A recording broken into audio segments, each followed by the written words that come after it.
కాంగ్రెస్ పార్టీలో ఒక సైనికునిలా పనిచేస్తానంటున్న మీరు జిల్లాలో ఎక్కడ కార్యక్రమాలు జరిగినా అదే సైనికుడిగా వెళ్ళి రక్షించాలి కదా పార్టీని.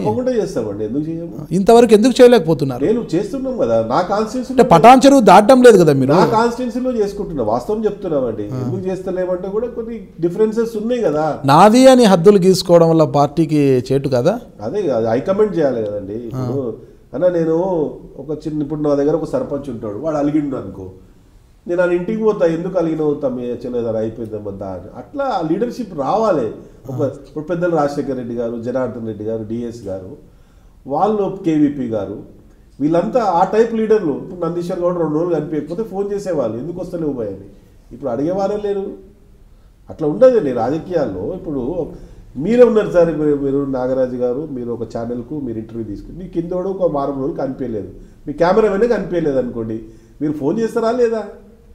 కెమెరామెన్ లేకపోతే మాకు ఇబ్బంది కదా, మేము షూట్ చేయలేము. మళ్ళీ అదే కదా, ఇవాళ ఒక డీసీసీ ప్రెసిడెంట్ గా మీకు మీరు కాకపోతే ఇంకొక ఎమ్మెల్యే తెచ్చుకుంటారు, మా కెమెరామెన్ లేకపోతే మాకు ఇబ్బంది కదా.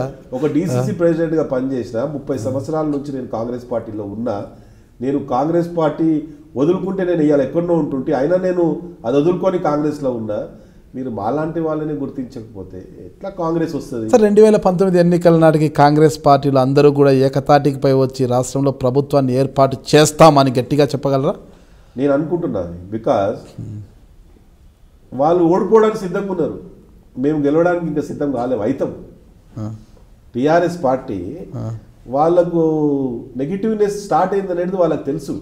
వాళ్ళు ఓడిపోవడానికి సిద్ధమైనప్పుడు కాంగ్రెస్ పార్టీయే గెలుస్తుందని నమ్మకం. మరోవైపు టీడీపీ కూడా ఉంది కదా, మరోవైపు రేవంత్ రెడ్డి కూడా ప్రజల్లో ప్రజాపోరు, రైతు పోరు, విద్యార్థి పోరు అంటూ కూడా రాష్ట్ర వ్యాప్తంగా ఉద్యమాలు చేసి తిరుగుతున్నారు. టీడీపీ కూడా ఉంది కదా. టీడీపీ కష్టమండి తెలంగాణలో, ఎందుకంటే వాళ్ళ పార్టీ ఎక్కడుంది చెప్పండి సార్. ఇవాళ రేవంత్ రెడ్డి గారు తిరుగుతున్నారు కదా వర్కింగ్ ప్రెసిడెంట్, ఆ ఒక్కడే మహాశక్తిలా తిరుగుతున్నాడని చెప్తున్నారు కదా టీడీపీ వాళ్ళు. ప్రజలలో టీడీపీ మీద నమ్మకం లేదు సార్ ఇవాళ. ఇప్పుడు కాంగ్రెస్ పార్టీలో ఎందుకు ఉందంటారు? కాంగ్రెసే కదా ఆల్టర్నేటివ్ ఇవాళ తెలంగాణలో. ఇప్పుడు టీఆర్ఎస్కి ఆల్టర్నేటివ్గా కనిపించే పార్టీ కాంగ్రెసే. మీరు చూడండి కావాలంటే, ఇప్పుడు టీడీపీ మీద, బీజేపీ మీద ప్రజలలో లేదు అది, అరే వీళ్ళు కష్టం గెలవరని చెప్పేసి. దాంతో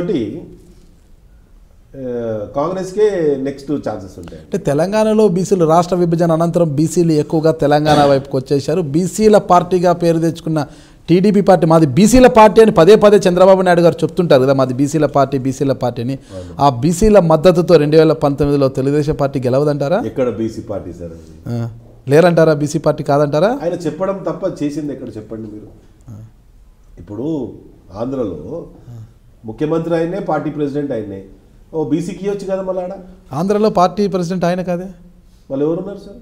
కళా వెంకట్రావు, వేరే ఆయన ఉన్నారు, కళా వెంకట్రావు గారు ఉన్నారు కదా. మీకు ఇక్కడ రమణ గారు ఉన్నారు. అవునండి, నేషనల్ లో ఆయన మొత్తం చైర్మన్ అయితే ఆయనే కదా. ఏదో డమ్మీ, ఆయన జాతీయ పార్టీ డమ్మీగా పెట్టుకోవడం తప్ప టికెట్లు అంతా ఇచ్చేదంతా ఆయనే కదా.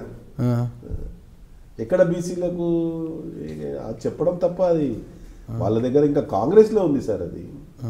కాంగ్రెస్ లో అన్ని కులాలను, మతాలను, అన్నింటినీ. ఇలా మాకు ఎలక్షన్ డిఎస్ గారు ఎక్కడికి వెళ్ళి వచ్చారు పీసీసీగా, ఆయన బీసీఏ కదా. పొన్నాల లక్ష్మయ్య, హనుమంతరావు, బొత్స సత్యనారాయణ గారు, వీళ్ళంతా కాంగ్రెస్లోకి వెళ్ళి బీసీలే కదా సార్.